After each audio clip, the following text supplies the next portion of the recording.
पिछले 10 दिन से ही मुंबई शहर बारिश में डूबा हुआ था। जहां देखो वहां झमाझम बारिश हो रही थी और ऐसी बारिश जो रुकने का नाम ही नहीं ले रही थी। एक छोटी सी चौल जहां पर राधा अपने परिवार के साथ रहती थी। राधा का पति सुरेश रिक्शा चलाता था और थोड़ी बहुत मजदूरी करके घर का गुजारा भी कर लेता था। राधा भी घरों में काम करके थोड़े बहुत पैसे कमा रही थी, पर जहां वो काम करती थी वो घर बहुत दूर थे, जहां उसे बस से आना जाना पड़ता था। बारिश की वजह से राधा का काम तो बंद हो ही गया, साथ ही सुरेश का रिक्शा कीचड़ में फंसने की वजह से काफी हद तक टूट गया था।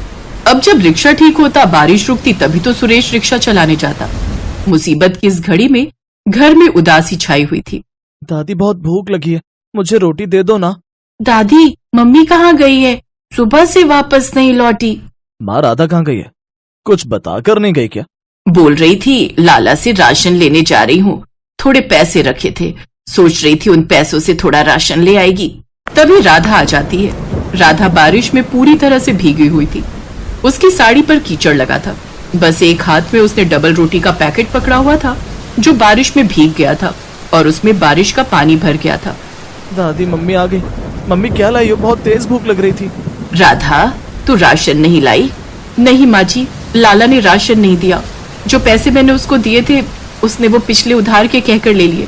बड़ी मुश्किल से बार बार कहने पर ये 10 रुपए वाली एक डबल रोटी ही दी, पर बारिश तेज थी तो ये भी गीली हो गई। मैं तवे पर सेक देती हूँ, ज्यादा पानी अंदर गया नहीं होगा। कैसा बेशरम है ये लाला, किसी की मजबूरी भी नहीं समझते ये लोग। कुछ दिन रुक जाता तो इसका क्या बिगड़ जाता? बताओ तो, जो थोड़े बहुत पैसे तू लेकर गई वो भी ले लिए उसने। मुसीबत के समय बहुत कम लोग होते हैं जो काम आते हैं, और ऐसे लोग फरिश्ते होते हैं जिन्हें भगवान धरती पर भेजते हैं। पता नहीं हमें ऐसा कोई फरिश्ता कब मिलेगा जो हमारी मदद करेगा। माँ, ये सब किताबें और कहानियों में होता है। रिक्शा बाहर टूटा पड़ा है, लाला उधार नहीं दे रहा। किसी से मदद मांगने भी जाऊंगा तो कोई मदद नहीं करने वाला। कहाँ काम ढूंढूं? बारिश रुकी तो रिक्शा जुड़वाने के लिए जाऊं, कहीं मजदूरी करने जाऊं, पर मजदूरी भी कैसे करूं? पानी सड़कों पर भरा हुआ है, हर कोई अपनी दुकान बंद करके बैठा है। कहीं भी मजदूरी का काम नहीं मिल रहा। सुबह से 4 चक्कर लगा चुका हूँ। चिंता मत कर मेरे बेटे, सब ठीक हो जाएगा। भगवान पर विश्वास रख, वो सब ठीक करेंगे। अगली सुबह राधा जल्दी उठ गई। वो बहुत चिंता में थी। वो घर से काम की तलाश में जाने लगी। तभी उसकी सास ने उसे रोक दिया। राधा, क्या हुआ बहू? तुम तैयार होकर कहाँ जा रही हो? माँ जी, कुछ न कुछ तो करना ही पड़ेगा। मुझे काम ढूंढने के लिए जाना ही होगा। ऐसे नहीं हो पाएगा। इनकी भी तबीयत ठीक नहीं है, बच्चे भी कुछ न कुछ खाने को मांग रहे हैं, घर में कुछ भी नहीं रखा। देखो बहू, मैं तुम्हें अकेले नहीं जाने दूंगी, मैं तुम्हारे साथ चलूंगी। सुरेश अभी दवाई लेकर सोया है, बच्चे भी खेल रहे हैं। तू और मैं चलते हैं, कुछ न कुछ जुगाड़ तो कर ही लेंगे। राधा और उसकी सास बिमला काम की तलाश में निकल पड़ती है। बारिश तेज हो रही थी, साथ ही सड़कें पानी और कीचड़ से भरी हुई थी। चलते चलते अचानक बिमला कीचड़ में फिसल जाती है। उसकी सारी साड़ी खराब हो जाती है, शरीर और चेहरे पर भी कीचड़ लग गया था। राधा ये देखकर घबरा जाती है। अचानक एक कार उनके पास में आकर रुकती है। उसमें से एक सज्जन व्यक्ति जो थोड़े बुजुर्ग थे बाहर निकलते हैं। अरे अरे बहन जी, आप ठीक तो हैं? मैंने देखा अचानक से आप कीचड़ में फिसल गए। हाँ हाँ भाई साहब, मैं ठीक हूँ। पता नहीं कीचड़ में गड्ढा था, तभी पैर फिसल गया। बारिश में ये गड्ढे दिखाई ही नहीं देते। मैं आप दोनों को गाड़ी में घर तक छोड़ देता हूँ। आओ बेटा, माताजी को लेकर गाड़ी में आ जाओ। बहुत बहुत धन्यवाद अंकल जी। अंकल, हमें घर तक छोड़ देंगे? भाई साहब, कीचड़ से आपकी गाड़ी खराब हो जाएगी, हम लोग चले जाएंगे। कैसी बातें करती हैं बहन जी? गाड़ी की कीमत किसी व्यक्ति से अधिक थोड़ी है, और इस हालत में आपकी मदद करना मेरा कर्तव्य है। उस व्यक्ति के कहने पर राधा और उसकी सास गाड़ी में बैठ जाते हैं। राधा और उसकी सास की बातें वो व्यक्ति ध्यान से सुन रहा था। बहू, अब क्या करेंगे? मेरी वजह से तुम्हें भी परेशानी हुई। हम दोनों घर से काम की तलाश में निकले थे और देखो मैं कीचड़ में गिर गई और हम कहीं काम भी नहीं ढूंढ पाए। अब घर में चूल्हा कैसे चलेगा? सुरेश की दवाई भी तो लानी होगी तुम्हें। हे भगवान, हमें ये दिन क्यों देखना पड़ रहा है? माँ जी, अब तो वैसे भी शाम होने वाली है। इस टाइम दोबारा कोई काम भी जाऊंगी ढूंढने तो वो भी नहीं मिलेगा। आज रात भी हमें भूखा ही सोना होगा। मोहनलाल नाम का वो व्यक्ति अब तक सब कुछ समझ चुका था। जब उसने राधा और उसकी सास को चौल में छोड़ा तो वो दंग रह गया कि राधा और उसकी सास बहुत गरीब हैं और एक टूटी हुई झोपड़पट्टी में रहती हैं। बहन जी, मैंने आप दोनों की बातें सुन ली हैं। वैसे तो मेरे साथ बहुत लोग काम करते हैं, पर पूड़ी आलू बनाने के लिए कोई अच्छा कारीगर नहीं मिल रहा। क्या आप दोनों पूड़ी आलू बना सकते हो? बारिश की वजह से कारीगर मिलना बहुत मुश्किल है। आप तो जानते ही हो, बारिश की वजह से बहुत परेशानियां चल रही हैं। लोग जगह जगह भंडारे करवा रहे हैं, इसीलिए मेरी कंपनी ऑर्डर पर खाना बनाकर भेजती है। मुझे भंडारे में बनाने के लिए रोजाना पूड़ी आलू बनवाने हैं। आप दोनों को काम मिल जाएगा और मेरा भी काम हो जाएगा। हाँ हाँ, क्यों नहीं अंकल जी, माँ जी और मैं पूड़ी आलू बना देंगे। हम तो वैसे भी काम ढूंढ रहे थे, अगर आप काम दे देंगे तो बहुत अच्छा रहेगा।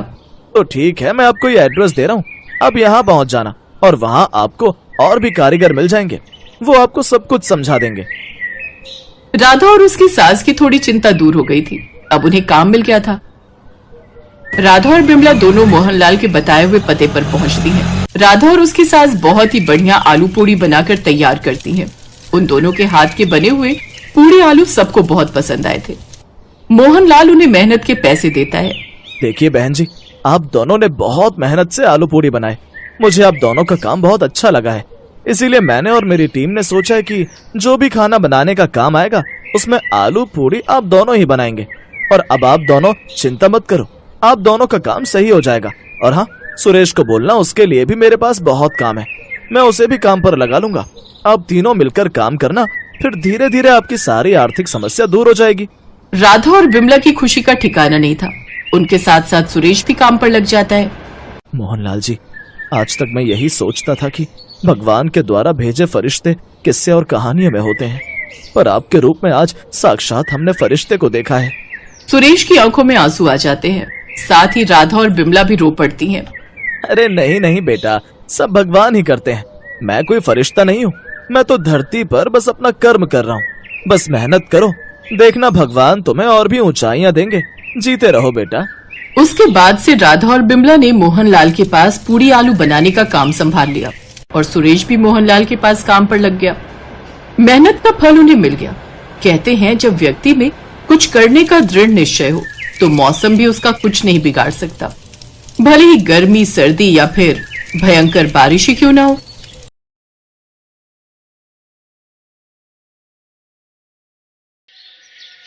भैया जरा रिक्शा रोकना, बस 2 मिनट, जल्दी रोको भैया। हाँ बस वही साइड में रोक दो, बस जल्दी रुको भैया, रोको रिक्शा। बहन जी, आपने शांति मोहल्ले का रिक्शा किया है, अब मुझे क्या पता कि आप बीच में यहाँ अचानक से रोकने के लिए कहेंगी। अब अगर आप यहाँ रोकोगी रिक्शा और समय लगेगा तो मैं अलग से पैसे लूंगा। हाँ शिखा, तुमने रिक्शा क्यों रुकवा दिया? तुम्हें पता है ना 20 रुपए में रिक्शा किया है घर तक का। माँ जी ज्यादा देर नहीं लगेगी, बस मैं यूं गई और यूं आई। जल्दी आना बहू, देर मत लगाना। शिखा तो गई थी भंडारे वाले आलू पूड़ी खाने, जो शिव मंदिर में चल रहे भंडारे में बट रहे थे। शिखा को भंडारे वाले आलू पूड़ी खाने का बहुत शौक था। मंदिर में पूड़ी आलू का प्रसाद लेने के लिए लंबी लंबी लाइनें लगी हुई थी। इधर शिखा प्रसाद लेने के लिए लाइन में लग गई थी और उधर रिक्शे वाला शोर मचा रहा था। माताजी, आपकी बहू को गए हुए 20 मिनट हो गए हैं, मुझे और भी सवारी लेने जाना है। आपके लिए ही थोड़ी खड़ा रहूंगा, जल्दी बुलाओ उन्हें। हाँ मैं फोन करती हूँ भैया। हेलो, अरे शिखा बहू कहाँ रह गई? जल्दी आओ, रिक्शे वाला भैया और इंतजार नहीं करने दे रहा। बस आ गई माँ जी। अरे भैया जरा जल्दी जल्दी कर लो। भैया जी मुझे पहले दे दो ना प्रसाद, रिक्शे वाला बहुत देर से इंतजार कर रहा है। मैडम, सबको नंबर से ही मिलेगा। अगर आपको दे दिया तो दूसरे भक्त नाराज हो जाएंगे। आपको प्रतीक्षा तो करनी पड़ेगी ना, जब नंबर आएगा तभी प्रसाद मिलेगा। शिखा को इंतजार करना पड़ा और रिक्शे वाला बार बार उसकी सास को बोले जा रहा था। मुझे स्कूल के बच्चों को लेने जाना होता है। मुझे पता होता कि आप लोग बीच में रुकने वाले हो तो मैं रिक्शा पर कभी न बैठाता। शिखा के हाथ में आलू पूड़ी के दोने थे। कितनी देर से भैया शोर मचा रहा है, कहाँ रह गई थी तू? भंडारे में आलू पूड़ी का प्रसाद बट रहा था और आप तो जानते हो मुझे भंडारे वाले आलू पूड़ी कितने पसंद है। अब घर जाकर तैयार रहो इसे डबल पैसे देने के लिए। और फिर ऐसा ही हुआ। जैसे ही शिखा अपनी सास के साथ घर पहुँची और उसने रिक्शे वाले को 20 रुपए दिए, रिक्शे वाला मुँह बनाने लगा। ये क्या दे रही हो बहन जी? 100 रुपए लूंगा। आधा घंटा खड़ा करवाया था, इतनी देर में तो मेरी कितनी सवारी मिल जाती। दो बहू, अब मोहल्ले में तमाशा नहीं बनवाना, पकड़ा दो जितने मांग रहा है। मैं तो सोच रही थी भंडारे वाले आलू पूड़ी तुम्हें दूंगी। बहन जी, वो तो हम रिक्शा रोक कर ही खा लेते हैं, उसकी कोई बात नहीं है। जो पैसे बनते हैं वो तो लूंगा ही, कोई ज्यादा तो नहीं मांग रहा। रिक्शे वाला 100 रुपए लेकर चला गया। बड़ी देर लगा दी तुम लोगों ने आने में। अरे मुझे जरूरी काम से जाना था भाई, ताला भी नहीं मार सकता था। कभी पीछे से सुनील आ जाता तो तुम दोनों भी घर पर नहीं थी। थोड़ी देर लग गई। बहू रुक गई थी भंडारे वाले आलू पूरी खाने के लिए। माँ जी, मैं हम दोनों के लिए चाय बनाकर लाती हूँ। चलो कोई बात नहीं, बहू की पसंद की चीज है। ये तो हम सभी जानते हैं कि बहू को भंडारे वाले आलू पूरी बहुत पसंद आते हैं, है भाई। अगले दिन पड़ोस में रहने वाली ममता के बेटे का जन्मदिन था। वो शिखा के घर इनवाइट करने के लिए आई हुई थी। आंटी जी, पहले सुबह हवन होगा और उसके बाद भंडारा बांटेंगे। आलू पूरी बना रहे हो भंडारे में? नहीं, आलू पूरी का भंडारा नहीं है। हमने तो दाल, कद्दू की सब्जी, तंदूरी रोटी, खीर और रायता रखवा है। आलू पूरी के लिए सोनू के पापा कह तो रहे थे, पर हमने सोचा खाली आलू पूरी से पेट नहीं भरेगा, इसलिए ये सब रखवा लिया। ऐसी बात नहीं है ममता, भंडारे वाले आलू पूरी की तो बात ही अलग होती है। मुझे तो बहुत पसंद है भंडारे वाले आलू पूरी। अच्छा चलो मैं चलती हूँ, आप सब समय पर हवन और भंडारे में पहुँच जाना। शिखा, तुम तो बिल्कुल ही अजीब हो बहू। अगर तुम्हें भंडारे वाले आलू पूरी पसंद है तो जरूरी नहीं कि हर भंडारे में तुम्हें आलू पूरी ही मिले। माँ जी, एक ही तो चीज है जो मैं इतने शौक से खाती हूँ, और वो है भंडारे वाले आलू पूरी। हर किसी की अपनी पसंद होती है, सबको कुछ न कुछ व्यंजन पसंद होता है। जैसे आपको आटे का हलवा पसंद है, मैं आपकी पसंद का आटे का हलवा बनाती हूँ ना, ऐसे ही मुझे भंडारे वाले आलू पूरी का स्वाद पसंद है। वो कुछ अलग ही स्वाद होता है। मतलब हम कोशिश भी करें तो भी उस स्वाद को नहीं ला पाते। शायद वो कुछ स्पेशल होता है। बहू, जब खाना भगवान के लिए बनता है तो उसमें स्वाद अपने आप ही आ जाता है, और भक्ति और प्रेम भाव का मिश्रण प्रसाद में मिलता है तो प्रसाद का स्वाद अत्यधिक बढ़ जाता है। इसीलिए तो भंडारे का भोजन बहुत ही स्वादिष्ट लगता है, और इस स्वाद का कोई मुकाबला नहीं कर सकता। शायद आप सही कह रही हो माँ जी। इसीलिए मैं कहूँ कि मुझे भंडारे के आलू पूरी क्यों पसंद है, क्योंकि उनमें भक्ति और प्रेम का रस मिला होता है। आपसे भंडारे वाले आलू की पूरी की बात करते करते मेरे तो मुंह में पानी आ रहा है और जोरों की भूख लगाई है। काश मुझे इस समय भंडारे वाले गर्मा गर्म आलू पूरी खाने के लिए मिल जाए तो मजा ही आ जाए। अपनी बहू के चेहरे पर भंडारे वाले आलू पूरी की खुशी और इच्छा देखकर सुशीला मुस्कुरा तो देती है, पर उसके मन में एक बात ठहर जाती है।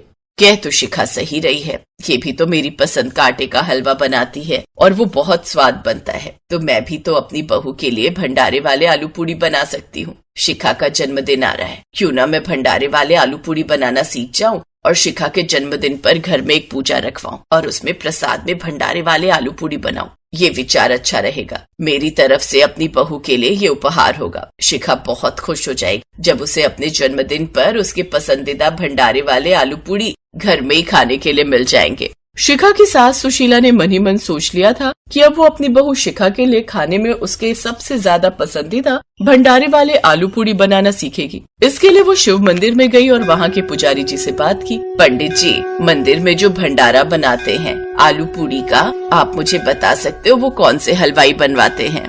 हाँ, क्यों नहीं। मेरे पास रामलाल हलवाई का नंबर है। हमारे शिव मंदिर के लिए तो हमेशा से वही पूरी आलू बनाते आए हैं। बहुत स्वादिष्ट प्रसाद बनाते हैं वो। अच्छा, तो आप मुझे नंबर दे ही दो पंडित जी। पंडित जी ने सुशीला को रामलाल हलवाई का फोन नंबर दिया और सुशीला रामलाल हलवाई के घर पहुंची। वहां जाकर सुशीला ने रामलाल हलवाई से पूरी आलू बनाने की विधि पूछी। मैं बस आलू पूरी तैयार कर ही रहा हूँ। लक्ष्मी नारायण मंदिर है ना, वहाँ के लिए भंडारा बनाना है। आप मुझे देख लो मैं कैसे बनाता हूँ, फिर आप आराम से घर पर बना सकती हो। ठीक है भैया, बहुत बहुत धन्यवाद। रामलाल आलू पूरी बनाने लगता है। उतनी देर सुशीला उसे बहुत ध्यान से देख रही थी। अब तक उसे सब कुछ समझ आ गया था कि भंडारे वाली पूरी आलू कैसे बनाते हैं। सुशीला ने रामलाल को धन्यवाद दिया और घर आ गई। अगले दिन शिखा का जन्मदिन था। सबको पता था कि सुशीला ने अपनी बहू के लिए जन्मदिन पर सुबह सुबह एक पूजा रखी है। शिखा, आज तुम्हारा जन्मदिन है। मैं चाहती हूँ तुम सुबह सुबह अपने माता पिता का आशीर्वाद लेकर आओ। तब तक पंडित जी भी आ जाएंगे। उसके बाद मैंने तुम्हारे जन्मदिन पर एक पूजा रखी है। थैंक यू माँ जी, आप बहुत अच्छे हो। मैं अभी तैयार होकर आती हूँ। सुनील, 11 बजे से पहले बहू को घर मत लाना, मैंने उसके लिए एक सरप्राइज रखा है। ठीक है माँ, वैसे मैं बहुत हैरान हूँ, आप आज शिखा की पसंद के भंडारे वाले पूरी आलू घर पर बना रहे हो। ऑल द बेस्ट माँ। शिखा अपने मम्मी पापा से मिलने चली गई और पीछे से सुशीला ने अपने पति के साथ मिलकर रसोई में पूरी आलू बनाने की पूरी तैयारी शुरू कर दी। अगले 1.5 से 2 घंटे में सुशीला ने पूरी आलू तैयार कर दिए। तब तक पंडित जी भी आ गए और शिखा भी सुनील के साथ लौट आई। पर दरवाजे से ही शिखा को एक खुशबू महसूस हुई और उसके चेहरे पर एक खुशी आ गई।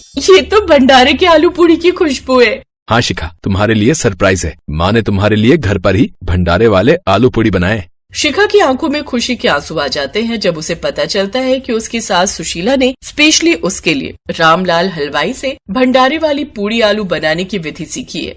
शिखा की खुशी का ठिकाना नहीं था। वो इतने स्वाद से पूड़ी आलू खा रही थी कि कुछ पूछो मत। माँ जी, आपने तो सेम टू सेम भंडारे वाले आलू पूड़ी घर में ही बना दिए। अब आप मेरे लिए हमेशा यही बनाना और मुझे भी सीखने हैं बनाने। जरूर बहू, आज मेरी बहू अपने जन्मदिन पर खुश है, ये देखकर मैं भी बहुत खुश हूँ। मेरी बहू को कभी किसी की नजर ना लगे। सदा खुश रहो, भगवान तुम्हें लंबी आयु दे।